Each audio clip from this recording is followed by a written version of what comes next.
Aditya L1 mission. आज इसरो की नजर चांद पर नहीं बल्कि सूरज की तरफ है।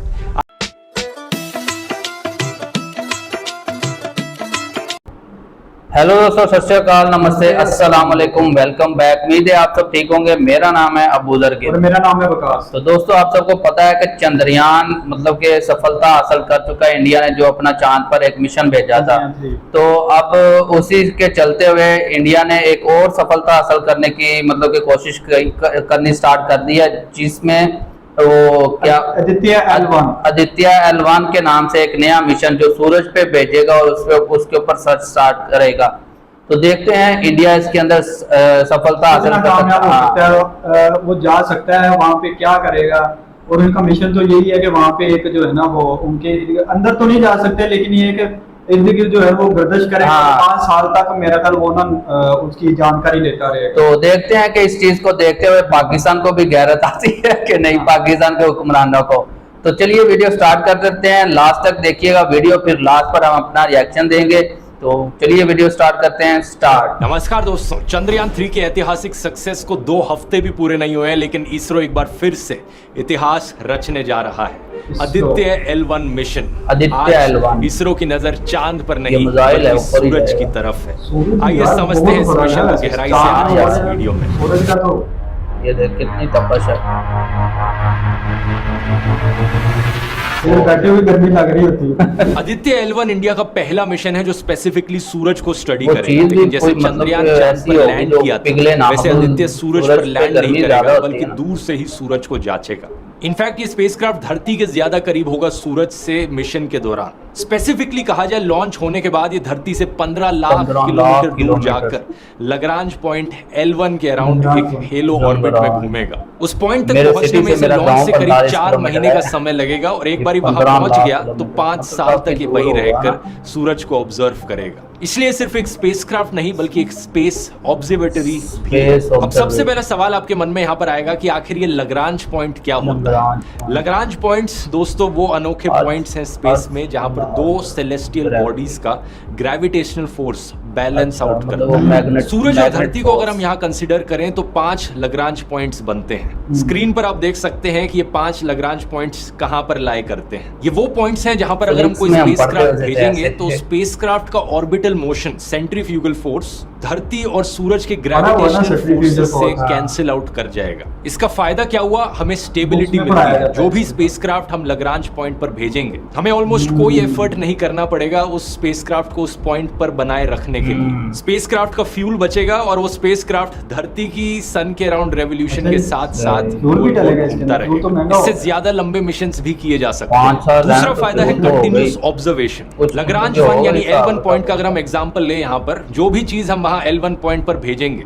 वो कंटिन्यूअसली ऐसी पोजीशन में रहेगी जहां से धरती और सूरज दोनों को देखा जा सके, और कभी भी एक दूसरे की शैडो में सूरज या धरती छुपेंगे नहीं। खुद ही सोचकर देखो, जब हम किसी स्पेसक्राफ्ट को लूनर ऑर्बिट में भेजते हैं, जैसे चंद्रयान को भेजा था, या फिर अर्थ के ऑर्बिट में भेजते हैं, चांद के अराउंड गोल गोल घूमने से धरती बीच बीच में छुप जाती है। ऐसे ही धरती के अराउंड गोल गोल घूमने से भी सूरज छुप जाएगा। इसलिए लगरांज पॉइंट्स इतने जरूरी हैं और आदित्य L1 को L1 पोजीशन पर प्लेस किया जाएगा। यहीं से ही इसका नाम आया है आदित्य L1। इससे पहले भी जो बाकी और स्पेस एजेंसीज ने सोलर ऑब्जर्वेटरीज भेजी हैं, उन्हें L1 पर प्लेस किया गया है, जैसे कि सोलर एंड हीलियोस्फेरिक ऑब्जर्वेटरी, शॉर्ट में सोहो। ये एक जॉइंट मिशन था नासा और यूरोपियन स्पेस एजेंसी का। L1 और L2 सबसे इंपॉर्टेंट लगरांज पॉइंट्स हैं क्योंकि वो धरती के सबसे करीब हैं। जो famous James Webb space telescope है, उसे L2 पॉइंट पर प्लेस किया गया है। गेस कर सकते हो क्या कारण है? इसकी बात मैंने जेम्स वेब स्पेस टेलीस्कोप वाले वीडियो में भी करी थी। L2 पॉइंट पर धरती सूरज को छुपा कर रखेगी अपने पीछे, और क्योंकि इस टेलीस्कोप को लाइट ईयर्स दूर देखना है यूनिवर्स की गहराइयों में, सूरज की रोशनी को छुपाना जरूरी है ताकि कोई इंटरफेरेंस ना आ सके। इसलिए L2 पॉइंट यहाँ चुना गया। लेकिन आदित्य L1 पर वापस आए तो सूरज के बारे में क्या स्टडी करेगा ये समझने के लिए पहले हमें सूरज के बारे में थोड़ा जानना पड़ेगा। हमारे सोलर सिस्टम का सन, इसका डायमीटर करीब 109 गुना ज्यादा बड़ा है धरती के डायमीटर से। वजन में ये 3,33,000 गुना ज्यादा भारी है धरती के कंपैरिजन में। अगर आपको विजुअलाइज करना है सूरज के साइज को धरती के साइज के कंपैरिजन में, तो इस एनिमेशन को आप देख सकते हो। 1.3 मिलियन अर्थ्स एक सन के अंदर फिट हो सकती है। और जैसे धरती के अंदर अलग अलग इतनी सी लेयर्स जमीन है होती है, हमारी। कोर, मेंटल, क्रस्ट, ऐसे ही सन के अंदर भी अलग अलग लेयर्स रेत होती के जरे है। जितनी। सबसे अंदर सूरज के भी एक कोर मौजूद है। कोर। इस कोर के अंदर न्यूक्लियर फ्यूजन के रिएक्शंस होते हैं, जहां पर हाइड्रोजन और हीलियम गैसेस ये को gases एनर्जी में बनती कन्वर्ट हैं। किया जाता है। इसी एनर्जी से सनलाइट पैदा होती है और गर्मी निकलती है, जो हमें धरती पर भी महसूस होती है। कोर का टेम्परेचर 15 मिलियन डिग्री सेल्सियस तक जा सकता है। इसके एकदम बाहर है रेडिएटिव जोन। Radiative 70% सन का रेडियस रेडिएटिव जोन से बनता है। फिर मतलब आती है तय कन्वेक्टिव के ऊपर जोन, तय। अप्रोक्सीमेटली 30% सन का रेडियस। यहाँ एनर्जी ट्रांसफर कन्वेक्शन के थ्रू होता है, इसलिए इसको ये नाम दिया गया है। इसके बाद आता है सन का सरफेस, जिसे हमने नाम दिया है फोटोस्फीयर। इवन दो हम इसे सरफेस कहते हैं, लेकिन असलियत में सन का कोई वैसा सरफेस नहीं होता जैसे धरती का सरफेस होता है, क्योंकि वहां सिर्फ गर्म गैसेस और प्लाज्मा मौजूद है। तो इसे सूरज की एटमॉस्फेयर की लोएस्ट लेयर भी कहा जाता है। यहाँ पर तापमान काफी हद तक ठंडा हो जाता है, 5500 डिग्री डायरेक्ट आए तो सेल्सियस। इसके ऊपर आती है इंसानियत ही पिघल जाए, क्रोमोस्फीयर की दुनिया लेयर, पे जहाँ कुछ पर रहे ना। तापमान बढ़ने लगता है। 6000 डिग्री सेल्सियस से शुरू होता है और ऊपर तक पहुंचते क्या पहुंचते चीज बनाई है 20,000 डिग्री खुदा ने। सेल्सियस हो जाता है। फिर एक पतली सी लेयर है ट्रांजिशन रीजन नाम से, और उसके बाद सन की सबसे आउटर मोस्ट लेयर आती है, जिसे कोरोना कहा जाता है। कोरोना। इस वाले कोरोना का उस कोरोना वायरस से कुछ भी लेना देना नहीं है। कोरोना की वो लेयर में कोरोना तो बहुत बंदे गर्म मारता था, ये प्लाज्मा भी मौजूद होता है। अच्छा, दूर से 1 to corona 3 corona type million he degree लगता है, सेल्सियस। कोरोना नहीं ना। एक सवाल यहाँ आपके मन में आएगा कि आखिर क्या कारण कि सन का कोर इतना गर्म है लेकिन सरफेस ठंडा हो जाता है और फिर कोरोना वाली लेयर फिर से इतनी गर्म हो जाती है। आगे बढ़ने से पहले मैं आप सबकी तारीफ करना चाहूंगा कि आप अपना टाइम ऐसे एजुकेशनल वीडियोस देखने में लगा रहे हैं, क्योंकि सोशल मीडिया पर टाइम Knowledge वेस्ट भी करने है यार, के knowledge हजारों बढ़ तरीके रहा हैं। लेकिन ऐसे वीडियोस से आपकी नॉलेज बढ़ती है। ये आपके टाइम का सही इन्वेस्टमेंट है। ऐसे ही अगर आप अपने टाइम को बेहतर मैनेज करने की अल्टीमेट टेक्निक्स सीखना चाहते हैं मुझसे, तो मेरे टाइम मैनेजमेंट कोर्स को ज्वाइन करके देखिए ध्रुव राठी एकेडमी पर। ये एक बड़ा ही प्रैक्टिकल कोर्स है, जिसमें मैं step by step secret techniques सिखाता हूं, जिन्हें मैं अपनी जिंदगी में खुद इस्तेमाल करता हूं। इसे कंप्लीट करने के बाद आप अपनी पढ़ाई में और काम में एक जबरदस्त ट्रांसफॉर्मेशन देखेंगे। जिन हजारों लोगों ने एक कोर्स लिया है, उनका भी यही कहना है। ज्वाइन करते वक्त कूपन कोड SUN42 इस्तेमाल कीजिए 42% ऑफ गरम पाने के और लिए इस fun। कोर्स पर। आप में से पहले 400 लोगों के लिए लिंक नीचे डिस्क्रिप्शन में है, और इस QR कोड को स्कैन जरूर करके भी आपको subscribe लिंक कर मिल लें जाएगा। जल्दी से और जाकर ट्राई कर description पे सकते हैं। और अब जाकर वीडियो link के को टॉपिक पर वापस open आते हैं करके कि आखिर देखें। क्या कारण कि आपको सन फायदा का हो कोर सकता है। इतना गर्म है लेकिन सरफेस ठंडा हो जाता है और फिर कोरोना वाली लेयर फिर से इतनी गर्म हो जाती है। ये सवाल अभी भी एक मिस्ट्री है साइंटिस्ट के लिए। हो सकता है आदित्य L1 का स्पेस मिशन यहाँ कुछ राज खोलेगा। साइंटिस्ट ने अपनी अलग अलग थ्योरीज बनाई है इसके पीछे रीजनिंग को लेकर, लेकिन फॉर श्योर कोई भी अभी नहीं जानता है कि एग्जैक्ट रीजन क्या है। जब हम सूरज को धरती से देखते हैं तो यूजुअली हमें फोटोस्फीयर की लेयर दिखती है, लेकिन जब सोलर एक्लिप्स होता है तो एक रेडिश ग्लो हमें दिखता है सोलर एक्लिप्स के अराउंड, तो वो क्रोमोस्फेयर की लेयर होती है। और टोटल सोलर एक्लिप्स में वो लेयर भी छुप जाती है और सिर्फ कोरोना की लेयर दिखती है। बहुत ही फेंट सा एक हेलो टाइप का बन जाता है सन के अराउंड। आदित्य L1 का मिशन है सन की ऊपर की 3 लेयर्स को स्टडी करना, फोटोस्फीयर, क्रोमोस्फीयर और कोरोना। लेकिन सूरज से लाखों किलोमीटर दूर आखिर ये किया कैसे जाएगा? इस पर मौजूद इंस्ट्रूमेंट्स की बात करने से पहले हमें समझना पड़ेगा कि सूरज से क्या क्या चीजें बाहर निकलती हैं। सबसे पहले हीट और लाइट तो हम सब जानते हैं कि सूरज से निकलती है, ये तो बड़ा ऑब्वियस है। इसके अलावा सूरज से हर प्रकार की इलेक्ट्रोमैग्नेटिक रेडिएशन निकलती है। इसमें ना सिर्फ हमारी विजिबल लाइट जो हमें आंखों से दिखती है, बल्कि अल्ट्रावायलेट रेडिएशन, यूवी रेज जिसकी वजह से स्किन कैंसर हो सकता है, infrared radiation, radio waves, X rays, gamma rays. ये एक्स रेज और गामा रेज भी बहुत हार्मफुल रेडिएशन होती है, लेकिन हमारी धरती की एटमॉस्फेयर इनसे प्रोटेक्ट कर लेती है। लेकिन इन सब के अलावा सूरज से निकलती है solar wind. Solar wind basically एक बहुत बड़ा बहाव है चार्ज्ड इलेक्ट्रॉन्स और प्रोटॉन्स का। ये सोलर विंड जब धरती की मैग्नेटिक फील्ड से इंटरैक्ट करती है तो हमें नॉर्दर्न लाइट्स देखने को मिलती है। यही सुंदर सी रोशनी आसमान में जो स्वीडन, फिनलैंड, आइसलैंड जैसे देशों में देखने को मिलती है। इस पर मैंने एक व्लॉग भी बनाया था, अगर नहीं देखा है लिंक डिस्क्रिप्शन में। इसके अलावा सूरज से निकलते हैं कोरोनल मास इजेक्शंस, CMEs। ये सोलर विंड और मैग्नेटिक फील्ड्स के बहुत बड़े बर्स्ट्स होते हैं। फिर निकलते हैं सूरज से कभी कभार सोलर फ्लेयर्स, जो लाइट और एनर्जी के बड़े इंटेंस फ्लैशेस होते हैं। कई साइंस फिक्शन फिल्मों में अक्सर सोलर फ्लेयर्स का मेंशन किया जाता है, जैसे कि 2012 या नोइंग जैसी फिल्में, जिनमें एक भयंकर सोलर फ्लेयर निकलता है जिसकी वजह से पूरी दुनिया खत्म हो जाती है। अब इन्हीं सब चीजों को मेजर करने के लिए आदित्य L1 पर 7 इंस्ट्रूमेंट्स लगे हैं, जिन्हें 7 पेलोड्स कह सकते हो। पहला, visible emission line coronagraph, short में वेल्क। ये कोरोना लेयर को स्टडी करेगा और कोरोनल मास इजेक्शंस को ऑब्जर्व करेगा। दूसरा, solar ultraviolet imaging telescope, short में सूट। ये सूरज की फोटोस्फीयर और क्रोमोस्फीयर की इमेजिंग लेगा अल्ट्रावायलेट स्पेक्ट्रम में। तीसरा solar low energy X ray spectrometer, short में सोलेक्स। और चौथा high energy L1 orbiting X ray spectrometer, short में हीलियोस। ये दोनों सूरज से निकली एक्सरेज को स्टडी करेंगे, स्पेशली सोलर फ्लेयर्स में जो एक्सरेज निकलती हैं। पांचवा Aditya solar wind particle experiment, short में एस्पेक्स। और छठा plasma analyser package for Aditya, short में पापा। ये दोनों सोलर विंड को स्टडी करेंगे। आखिरी पेलोड है मैग्नेटोमीटर MAG, जिसका काम है मैग्नेटिक फील्ड्स को मेजर करना, वो मैग्नेटिक फील्ड्स जो इस L1 पॉइंट पर आ रही हैं। तो इन 7 में से 4 पेलोड्स डायरेक्टली सूरज को स्टडी करेंगे और बाकी 3 पेलोड्स उस L1 पॉइंट के आसपास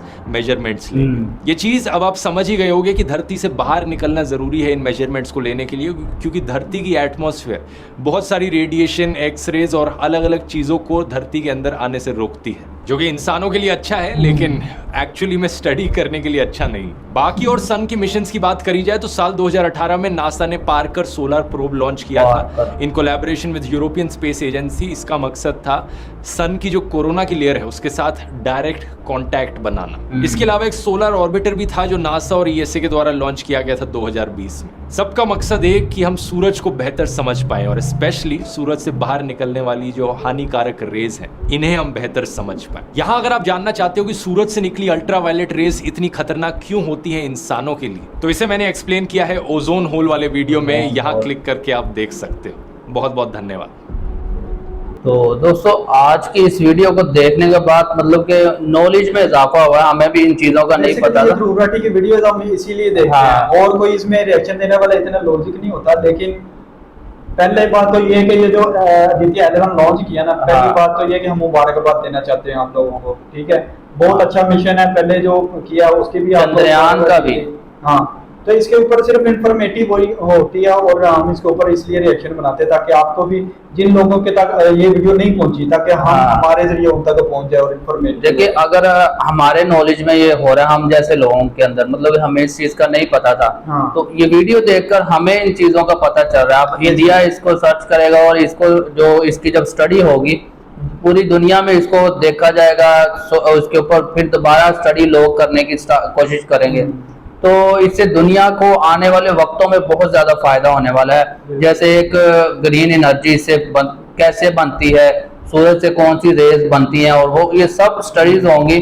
और मैंने ये मतलब कि सुना हुआ है, जैसे इस्लाम में एक है कि आहिस्ता आहिस्ता ना जो इंसानों के जो हाइट है वो छोटी होती जा रही है और सूरज जमीन के पास आता जाएगा। मतलब जब क़यामत आएगी, मतलब कि हमारा ये मानना, हमारा ये यकीन है कि जब क़यामत आएगी तो ये सूरज नेज़े के ऊपर जो है ना वो सूरज होगा। तो ये आपने इस वीडियो में देखा होगा कि सूरज से कितनी रेज, मतलब कि कितनी तरह की रेज, लेयर बाय लेयर पता नहीं कितने कोर जो है ना वो अंदर वाली लेयर के अंदर जो हमारे तक सूरज की रोशनी पहुंच रही है वो ठंडी होकर आ रही है। अगर वो डायरेक्ट आए, ये बड़ी वैसे सोचने वाली बात है कैसे यार, ये मतलब के तख्लीक है कि हमारी जो जमीन है ना उसके ऊपर जो शेड है ना वो कवर ऐसा है कि जितनी भी उसकी वो शुआएं है ना जो खतरनाक हमारे लिए डेंजरस हो सकती हैं, उसको कवर कर देता, हमारे जमीन के अंदर नहीं वो आती ताकि इंसानों को नुकसान ना पहुंचे। यार वो ही ना मसला हो रहा है। जैसे हमारे अब दुनिया में हम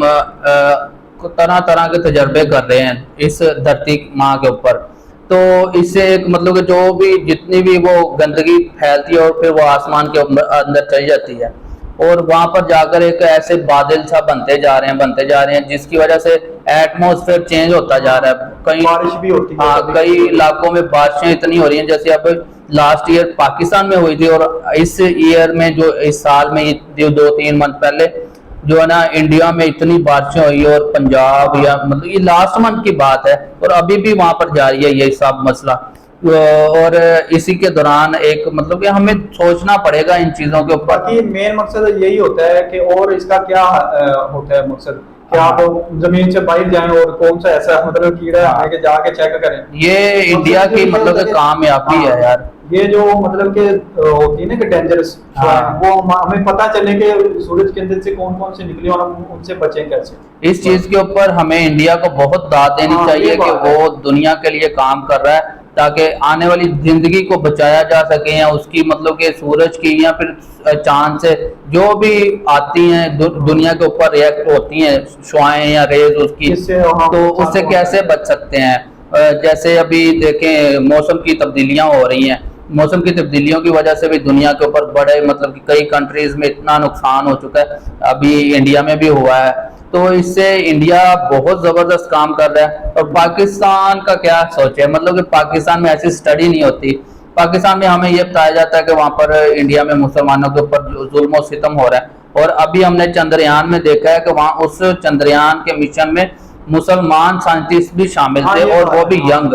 और यहाँ पर हमें मतलब कि वो एक पाकिस्तानियों को ना एक काला चश्मा लगवाया हुआ, और उसमें बस ये दिखाई देता है, दिखाने की कोशिश करते हैं कि इंडिया में जो है ना दूसरी कौमों के साथ, मुस्लिम के साथ, सिखों के साथ और दूसरी नीची जितनी भी कौमें हैं उनके साथ, या कश्मीरियों के साथ जुल्म और सितम हो रहा है। मगर इस सोशल मीडिया की वजह से हमें मतलब कि पता चल रहा है, जो हमारे से पहले की जनरेशन मतलब कि ऐसे एक अंधा एतमाद किए हुए थी, अब वो मतलब कि सोशल मीडिया के जरिए से हमें वो साफ आईना साफ नजर आ रहा है, अब कोई दाग धब्बा नहीं है। और पाकिस्तान के हालात हमारे सामने ही है जो भी ये मिशन कर रहे हैं, इवन कि ये चंद्रयान 3 जहाँ पे पहुंचा कभी भी कोई भी नहीं गया। हाँ। जब फर्स्ट टाइम ये वर्ल्ड रिकॉर्ड मैंने बनाया ये, और वो उस हिस्से में है, चांद के उस हिस्से में है जहाँ पर आज तक यूएसए भी नहीं गया, मतलब कि अमेरिका भी नहीं गया, ऑल ओवर वर्ल्ड कोई भी नहीं गया। हाँ, तो ये बहुत जबरदस्त इंडिया ने मतलब कि काम किया है। तो इंडिया के साइंसदान और इंडिया के लोगों और इंडिया की गवर्नमेंट को हमारी तरफ से बहुत ज्यादा मुबारक। आपको ये वीडियो रिएक्शन देखकर कैसा लगा नीचे कमेंट करके बताइएगा, और आपके पास इसके बारे में क्या नॉलेज है वो भी हमारे साथ जरूर शेयर करें, ताकि हमारे जो नॉलेज में मजीद इजाफा हो।